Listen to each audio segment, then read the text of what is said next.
سلام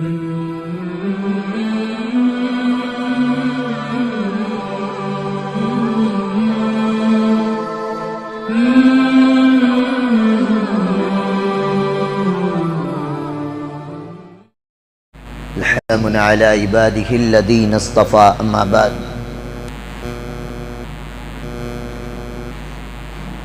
تمام تعریفیں اس پاک پروردگار عالم کے لیے جس نے ہمیں خیر امت میں پیدا فرمایا۔ درود و سلام و آقا مدنی سرکار دو عالم حضرت محمد الرسول اللہ صلی اللہ علیہ وسلم کی ذات پر، جن کے ذریعے سے اللہ تعالیٰ نے ہمیں کتاب مقدس کی شکل میں ایک اخلاقی عمل، ایک دستور العمل نصیب فرمایا۔ آ جاؤ با نوشواں، روز بلانا، آؤ سامنے آؤ، بعد میں دیکھ لیں گے ہاری کی جیتی، دیکھ لے اسکور۔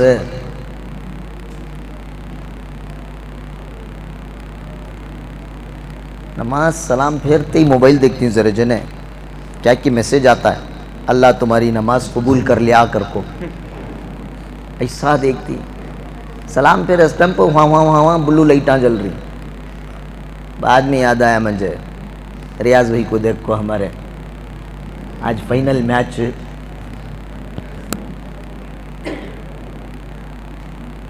یہ ریاض بھائی، بہرحال بات چل رہی ہے قرآن مجید سے متعلق۔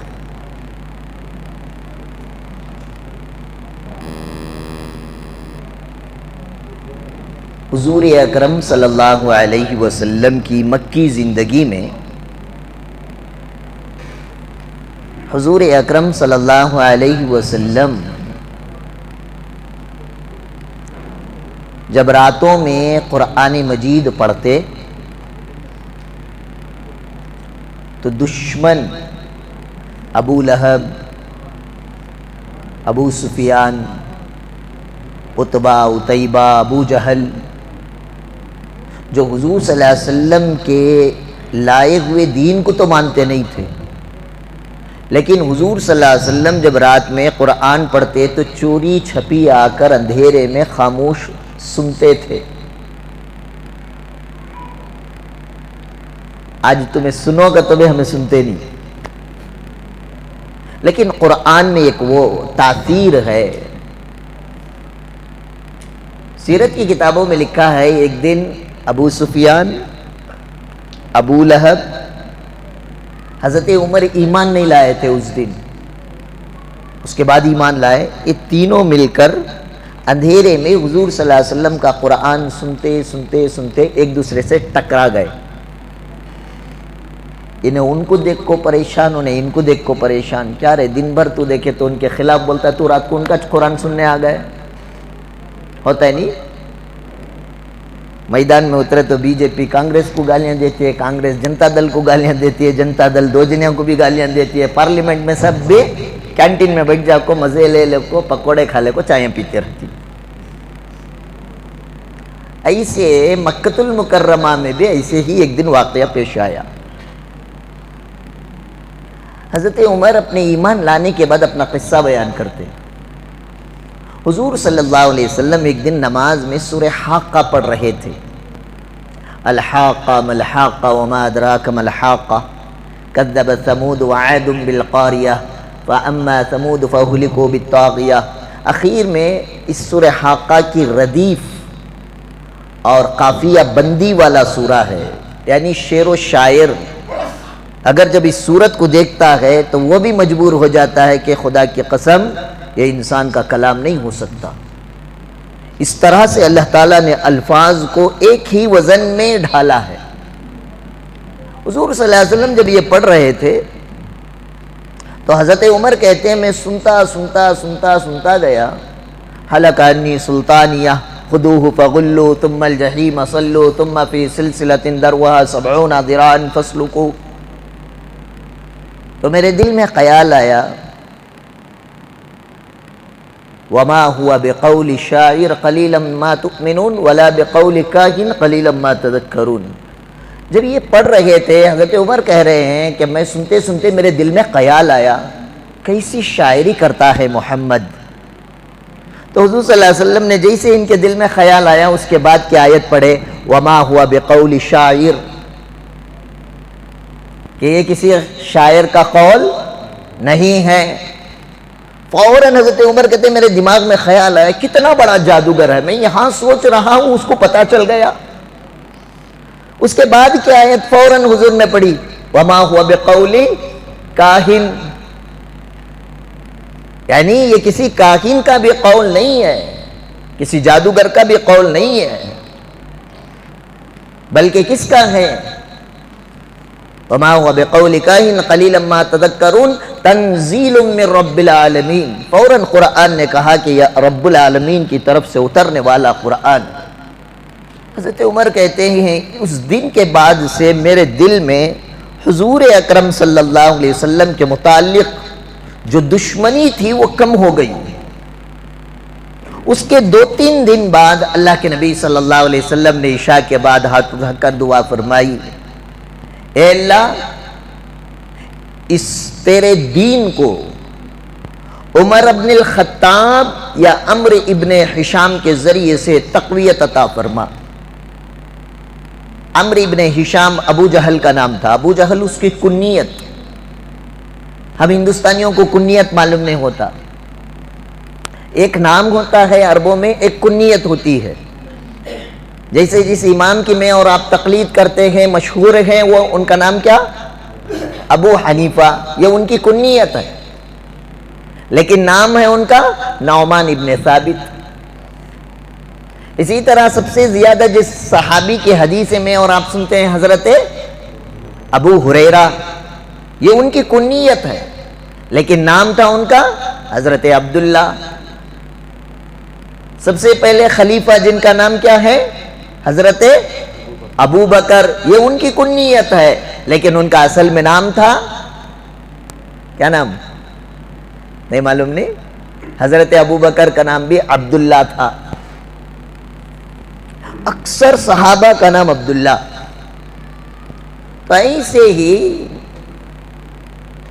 عربوں میں مشہور ہیں کنیت سے. کیا بول لگتا ہے کنیت میں جاتی پورا بول گا. حضرت عمر رضی اللہ تعالیٰ عنہ، ان کا اسلام لانے کا واقعہ، ہاں تو ان کے دل میں ہلکی سی محبت کم ہو گئی. اللہ کے نبی نے دعا فرمائی دوسرے دن، یا تو عمر ابن خطاب یا عمرو ابن ہشام کے ذریعے سے اس دین کو تقویت عطا فرما. عمرو ابن ہشام یا ابو جہل کا نام. تو دوسرے دن وہ واقعہ پیش آیا، دارالندوہ میں بیٹھ کر مشورہ کیا گیا کہ بتاؤ محمد کو نعوذ باللہ کون قتل کرے گا؟ حضرت عمر نے اپنی خواہش کا اظہار فرمایا تو سب نے مل کر چڑھایا، ہاں عمر تم ہی کر سکتے ہو، تمہارے علاوہ کوئی کرنے کی طاقت نہیں رکھتا. تلوار لے کر نکلے. باقی کا پورا مشہور ہے واقعہ. راستے میں ایک صحابی مل کر بولے اے عمر کہاں جا رہی؟ حضور کو مارنا ہے. بعد میں مار رہے، پہلے تیری بہن کو جا کے دیکھ رہے، انہیں چیمان لے کر آ گئی اور غصے میں آ گئے. آئے بہن کے گھر، ان کی بہن کا نام تھا فاطمہ بنت خطاب. حضرت ارقم بیٹھ کر پڑھا رہے تھے، کچھ آواز آ رہی تھی، دروازہ نوک کیا، حضرت ارقم کو چھپا دیا گیا. دروازہ کھولے، کیا ہوا؟ بولے کیا کر لیتی تھی تو؟ ہمیں بیٹھ کو بات کر لیتے. نہیں کیا کہ پڑھنے کا آواز آئے. نہیں باتیں کر لیتے. غصہ آیا، ایک دیے حضرت عمر. تماچا بھی عمر کا تھا. جیسے مار پڑا، بہن زمین پر گری، ماتھا پھٹا، خون نکلا. جیسے بھائی نے بہن کے ماتھے پر خون دیکھا دل نرم ہو گیا. پوچھنے لگی، اب ان کے رگوں میں بھی خون کس کا تھا؟ ابن خطاب، بنت خطاب تھی وہ بھی. کہنے لگی اے عمر تجھے جو کرنا ہے کر لے، میں محمد کے دین کو تسلیم کر چکی ہوں. اگر تو خطاب کا بیٹا ہے تو میں بھی خطاب کی بیٹی ہوں. اب حضرت عمر کا دل نرم ہوا. پھر انہوں نے پوچھا کیا پڑھ رہے تھے؟ اس وقت تک قرآن کو ناپاکی کی حالت میں چھونا حرام ہے، اس طرح کا کوئی حکم نہیں اترا تھا. حضرت فاطمہ بنت خطاب نے کہا تو ناپاک ہے، پہلے نہا، اس کے بعد میں تجھے کلام دیتی ہوں، پھر تو بیٹھ کر پڑھ۔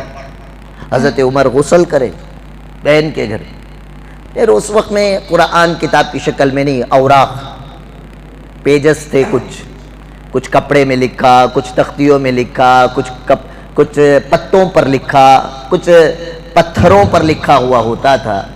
اس میں سے 2 تختیاں اٹھا کر حضرت فاطمہ بنت خطاب نے دی۔ عمر ابن خطاب فرماتے میرے ہاتھ میں جو تختی آئی اس میں سورہ طٰہٰ لکھی ہوئی تھی، طٰہٰ ما انزلنا علیک القرآن لتشقى الا تذکرۃ لمن یخشى تنزیلا ممن خلق الارض والسماوات العلی الرحمن علی العرش استوى۔ یہ پڑھتے حضرت عمر آ رہے تھے، آنکھ سے آنسو نکل رہے تھے، اننی انا اللہ لا الہ الا انا فاعبدنی۔ اس آیت پر پہنچے، حضرت عمر کو اللہ تبارک و تعالی نے ہدایت نصیب فرمایا کہ چلو مجھے محمد صلی اللہ علیہ وسلم کے پاس لے کر چلو، میں ان کے ہاتھ پر ایمان کو قبول کرنا چاہتا ہوں۔ نکلے تھے کیا ارادہ لے کر؟ ننگی تلوار لے کر، نیام میں بھی رکھ کر نہیں۔ اب جب گئے حضور اکرم صلی اللہ علیہ وسلم کے گھر پہ دستک ہوئی، حضور صلی اللہ علیہ وسلم نے فرمایا کہ رکو میں دروازہ کھولتا ہوں۔ کیوں؟ مجھے معلوم ہے کہ عمر آیا ہے۔ صحابی نے فرمایا اللہ کے نبی نیت اچھی نہیں ہے، ہاتھ میں تلوار ہے۔ حضور صلی اللہ علیہ وسلم نے فرمایا اگر وہ اچھی نیت سے آیا ہے تو استقبال کروں گا، ورنہ جواب دینا مجھے بھی آتا ہے۔ یہاں پر حضرات علامہ ابن واقدی نے لکھا اللہ کے نبی صلی اللہ علیہ وسلم کی بہادری کا اندازہ دیکھو، میرا اور آپ کا نبی تسبیح لے کر کونے میں بیٹھ کر ڈر کر کانپنے والا نہیں تھا، دشمن سے آنکھوں میں آنکھیں ڈال کر مقابلہ کرنے کی طاقت حضور اکرم صلی اللہ علیہ وسلم میں تھی۔ اللہ کے نبی بہادر تھے، جنگ کے میدان میں بھی پہلی صف میں ٹھہرنا اللہ کے نبی صلی اللہ علیہ وسلم کو پسند تھا۔ اس لیے کہ ہم صرف عاجزی کے واقعات بیان کرتے ہیں، انکساری کے واقعات بیان کرتے ہیں، لیکن میرے نبی کی عادی سیرت جنگ کے میدانوں میں جو گزری ہے، میرے نبی کے لشکر کو سنبھالنے کا انداز، جنرل کی حیثیت سے میرے نبی نے کیا کارنامے انجام دے، اس کو علماء زیادہ بیان نہیں کرتے۔ اس لیے سوچتے ہیں نبی کا معنی تسبیح لے کو کونے میں ہلو ہلو باتاں کرنے والا نہیں، نبی وہ ہے جو ہر میدان کا سپاہی اور نمبر 1 کوالٹی کی شخصیت ہوتی ہے۔ تو اللہ کے نبی نے فرمایا اگر اچھی نیت سے عمر آیا ہے تو اس کا ہم استقبال کریں گے، اگر نیت خراب ہے تو اس کا جواب دینا مجھے بھی آتا ہے۔ اللہ کے نبی نے دروازہ کھولا، حضرت عمر داخل ہوئے اور اللہ کے نبی صلی اللہ علیہ وسلم نے ان کا استقبال کیا اور اللہ کے نبی کے ہاتھ پر ایمان لائے۔ تو صحابہ نے فرمایا اللہ کے نبی کل رات آپ نے جو دعا کی تھی یا اللہ عمر ابن خطاب یا عمرو ابن ہشام کے ذریعے سے دین کو تقویت عطا فرما، اللہ نے عمر ابن خطاب کے حق میں آپ کی دعا کو قبول فرما لیا۔ ابھی یہاں پہ علماء فرماتے ہیں اگر اللہ کے نبی یہ کہتے اے اللہ عمر ابن الخطاب اور عمرو ابن ہشام ان دونوں کے ذریعے سے دین کو تقویت عطا فرما، تو اللہ کے نبی کی دعا میں یہ تاثیر تھی کہ ابو جہل بھی ایمان میں داخل ہو جاتا، لیکن دعا میں اللہ کے نبی نے دونوں میں سے ایک کو طے کیا اور پہلا نام عمر ابن خطاب کا بولا، اس لیے اللہ نے عمر ابن خطاب کے حق میں اللہ کے نبی کی دعا کو قبول فرمایا۔ اب یہاں سے اس واقعے سے 3 باتیں معلوم ہوئی۔ ایک، حضرت حضور اکرم صلی اللہ علیہ وسلم کی دعا حضرت عمر کے ہدایت کا ذریعہ۔ دوسرا، سورہ طٰہٰ کی آیتیں جس کو حضرت عمر نے پڑھا ان کا دل پلٹ گیا۔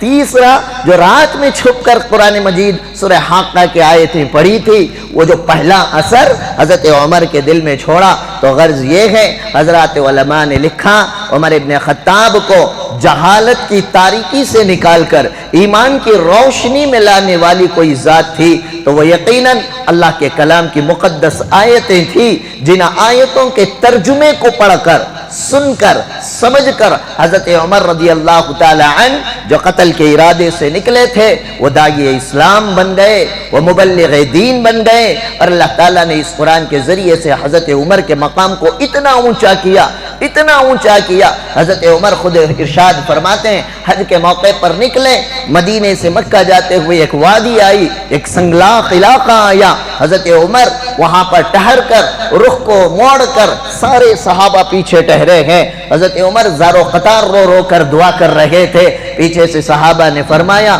امیر المومنین بہت دیر ہو گئی, تپتی ہوئی دھوپ ہے, سارے صحابہ آپ کی وجہ سے انتظار میں ہیں, چلے آگے چلتے ہیں. حضرت عمر نے دعا ختم کر کے مڑا. صحابہ تعجب میں ہو گئے, کیا ہوا عمر کو, ایسے روئے ہیں کہ ان کی آنکھیں لال ہو گئی. حضرت عمر ابن خطاب نے فرمایا تمہیں بتاؤں یہ وہی وادیاں ہیں جب میں مکے میں رہتا تھا, میرا باپ خطاب مجھے اونٹ چرانے کے لیے ان وادیوں میں ان جنگلات میں بھیجتا تھا, اور جب یہاں سے میں اپنے جانوروں کو چرا کر لوٹ کر رات میں گھر میں جاتا, میرا باپ خطاب مجھے کوڑے سے مارا کرتا تھا.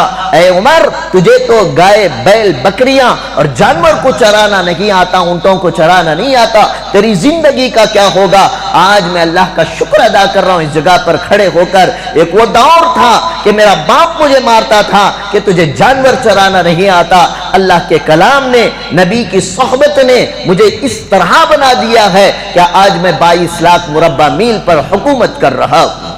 تو یہ قرآن کا معجزہ ہے, قرآن کی طاقت ہے, قرآن کی تاثیر ہے. جس کو جانور چرانا نہیں آتا تھا, انہوں نے جب قرآن کو پکڑا تھاما, اللہ تعالیٰ نے حکومت اور سیاست اور دنیا کے آرام اور آسائش کی گدیاں ان کی جوتیوں پر نچھاور کر دیا. آج اگر میں اور آپ یہ چاہیں میں قرآن کو ہاتھ نہ لگاؤں گا, ساری دنیا میں میرا سکہ بولے, نہیں ایسا نہیں ہو سکتا. مسلمان اگر دوبارہ وہی صحابہ کی طرح ترقی کرنا چاہتا ہے, کامیابی چاہتا ہے, بلندی چاہتا ہے, سرخ روئی چاہتا ہے, تو قرآن کو مجھے اور آپ کو مضبوط تھامنا پڑے گا, پکڑنا پڑے گا. ایسا نہیں کہ صرف قرآن ہو, نا, شریعت صرف قرآن کی بات نہیں کرتا. آپ ایک ہاتھ میں کمپیوٹر بھی پکڑیں, ٹیکنالوجی کو بھی پکڑیں, لیکن قرآن کو مضبوطی سے تھامیں. جب قرآن کو ایک ہاتھ میں تھام کر آپ کمپیوٹر اور ٹیکنالوجی کو بھی لے لیں گے, خدا کی قسم یہ قرآن مجید آپ کو اس راستے میں بھی ترقی اور کامیابی دے گا, اور دین کے راستے میں بھی ترقی اور کامیابی دے گا. لیکن آج امت مسلمہ کے پاس ہر چیز کے لیے ٹائم ہے, لیکن خدا کے کلام کی تلاوت کے لیے میرے اور آپ کے پاس کوئی ٹائم نہیں ہے. تو قرآن کے حقوق میں سے پہلا حق اللہ کے کلام پر ایمان لانا, ادب اور محبت کرنا, قرآن کی تلاوت کرنا, قرآن کو جتنا ہو سکتا ہے اتنا بہت یاد کرنے کی کوشش کرنا, اور اس کے بعد قرآن مجید کو سمجھ کر پڑھنے کی کوشش کرنا کہ کون سی آیت ہمارے دل پر اثر کر جائے, اور اللہ تعالیٰ میرے اور آپ کے ہدایت کے فیصلے فرما دیں. اللہ تبارک و تعالیٰ سے دعا ہے اللہ تعالیٰ مجھے اور آپ کو کہنے سننے سے زیادہ عمل کی توفیق عطا فرمائے.